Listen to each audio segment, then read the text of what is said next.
Hello, ladies and gentlemen. It's your friend right here behind the camera. Amma Abraham is my name, CEO Destiny Fixers. I like to run a series which would culminate in episodes on the supernatural, and my focus in this episode is prayer. You see, genuine success in life begins with a successful prayer life. Prayer alone does not produce success, but every genuine success is rooted in a successful prayer life. Prayer is the foundation for good success. Now, something happened in the Bible. One morning or one day, the disciples walked up to Jesus and asked him to teach them how to pray. Now, that's amazing, because if someone is sitting right next to me and I'm convinced beyond every shadow of doubt that the person I'm sitting right next to is Jesus, the last thing I want to ask him to do for me is teach me how to pray. Now, how could you be with Jesus and you are asking him to teach you how to pray? That was so weird. But you see, these guys had followed Jesus around for a while, and they noticed that the secret of his success in ministry, and when I say ministry, I mean pursuit of purpose. The secret of the success of his mission on earth was predicated on a successful prayer life. They noticed that there is no how they could produce the result he was producing except he taught them how to pray. It's amazing.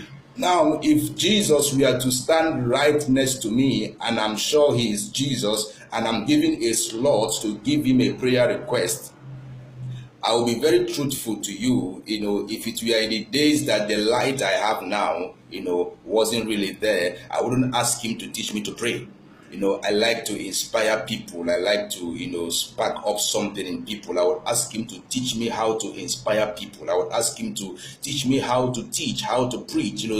I saw you in the synagogue, you were preaching and people were astonished, and some of them were asking, what wisdom is this? So tell me, where do you get your inspiration from? How do you arrange your sermons? Now, a part of me desires to walk in the supernatural. I like to see, destinies bound by the devil, broken by the power of God. I like to see sicknesses healed. I like to see cancers, jump out of people. Now, if Jesus were right before me and I were to make a request, I wouldn't ask him to teach me to pray. I would have asked him to teach me how to do miracles. The other time I saw you open blind eyes and you had to mix, sand with saliva. What kind of sand is that? Is that loamy soil, sandy soil, or clay soil? The saliva you used to rub the person on the eye, was it, normal saliva? Was it sputum? I like to ask questions like that. But you see, the disciples realized that if Jesus could teach them how to pray, knowing how to pray, a successful prayer life would produce wisdom. A successful prayer life would produce the power to do miracles. A successful prayer life would produce the power to be effective in your assignment, the power to cast out devils, the power to take care of long-lasting issues in your life. What you need is not a handkerchief, or